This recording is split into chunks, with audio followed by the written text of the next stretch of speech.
हनुमान जी प्रभु राम का एक असीम काम करने के उद्देश्य से सारे वानरों में चुने गए, क्योंकि हनुमान जी के पास ही वो शक्ति थी कि वो समुद्र को लांघ कर लंका जा सकते थे। आप सभी जानते हैं, परंतु देवताओं को थोड़ा शक हुआ। देवता जानते थे कि हनुमान जी की शक्ति क्या है, फिर भी काम किसका था? प्रभु राम का। तो जब प्रभु राम का काम था तो किसी कार्य में कोई त्रुटि नहीं होनी चाहिए। सारे देवता ये सोचते थे। उन लोगों ने आपस में बैठक की और उन्होंने सोचा कि हनुमान प्रभु राम के कार्य पे निकले हैं और लंका पहुंचना है। इस विशाल समुद्र को लांघ कर लंका पहुंचना है। क्या यह कार्य हनुमान जी कर सकते हैं? ये सब प्रभु की लीला है, सब प्रभु की लीला है। तो देवताओं ने सोचा कि जाना कहां है? उस दानव की नगरी में। जो दानव मायावी होते हैं, जो तरह तरह के रूप धारण कर सकते हैं। तो भाई हनुमान की परीक्षा कैसे होगी? सुंदरकांड के शुरुआत में ही आपने जानते हैं कि जब हनुमान जी चलते हैं तो समुद्र में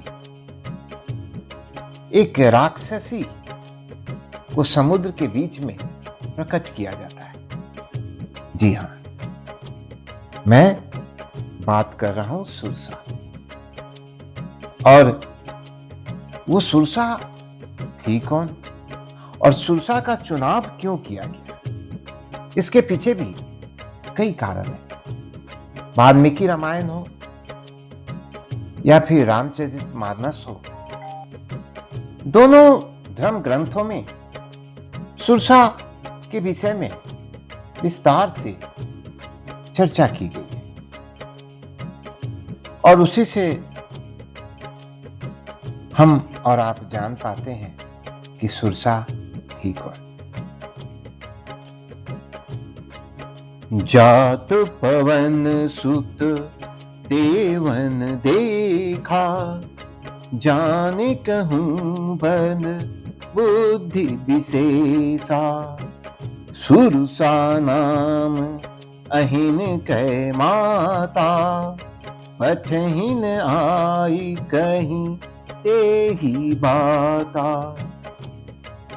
देवताओं ने पवन सुत हनुमान जी को जाते हुए देखा तो उनके विशेष बल और बुद्धि को विशेष रूप से जानने के लिए उन्होंने सुरसा नाम की सर्पों की माता भेजा। किसके लिए? हनुमान जी की बुद्धि और उनके बल की परीक्षा लेने की। क्योंकि ये बात खुद सुरसा ने हनुमान जी को बताई।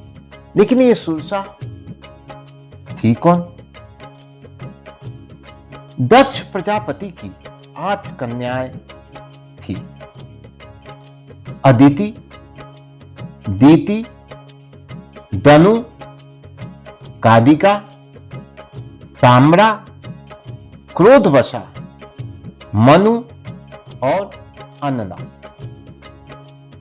कश्यप जी को ब्याही गई। इनमें से ताम्रा के क्रांची, भासी, सयनी, धृतराष्ट्री और सुकी 5 कन्याएं।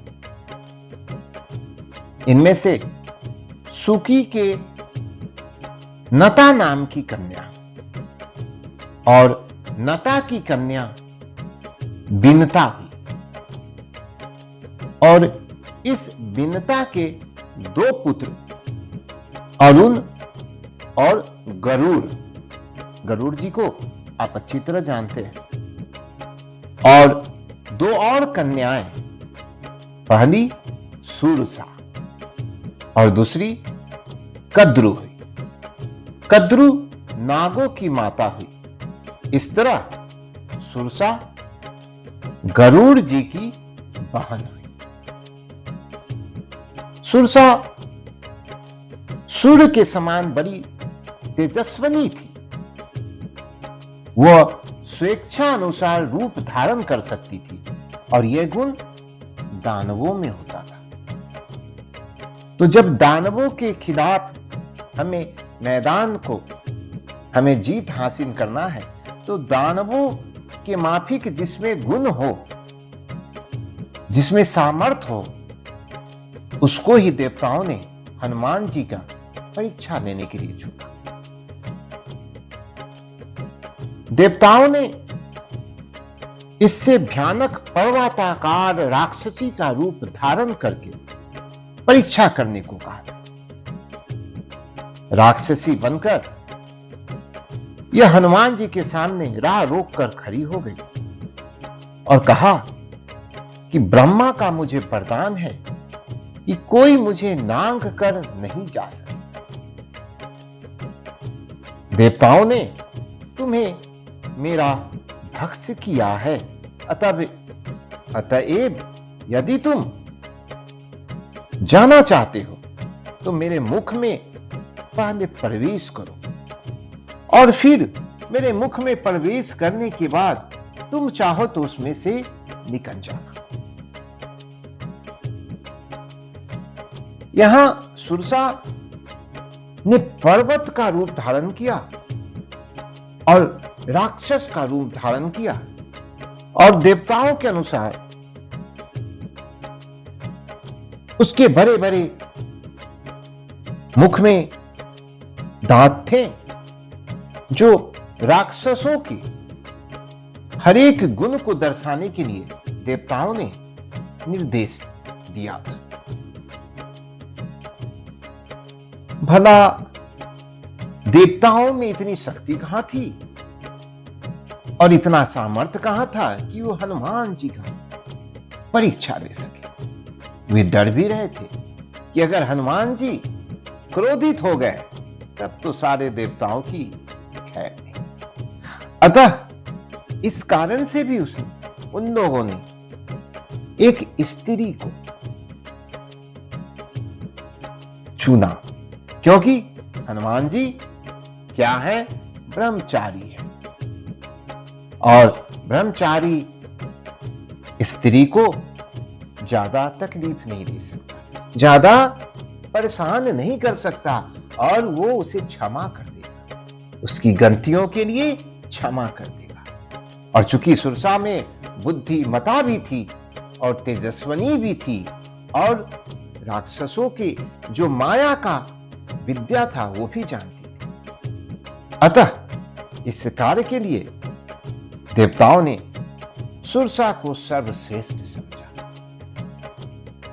ये तो रही सुरसा की बात।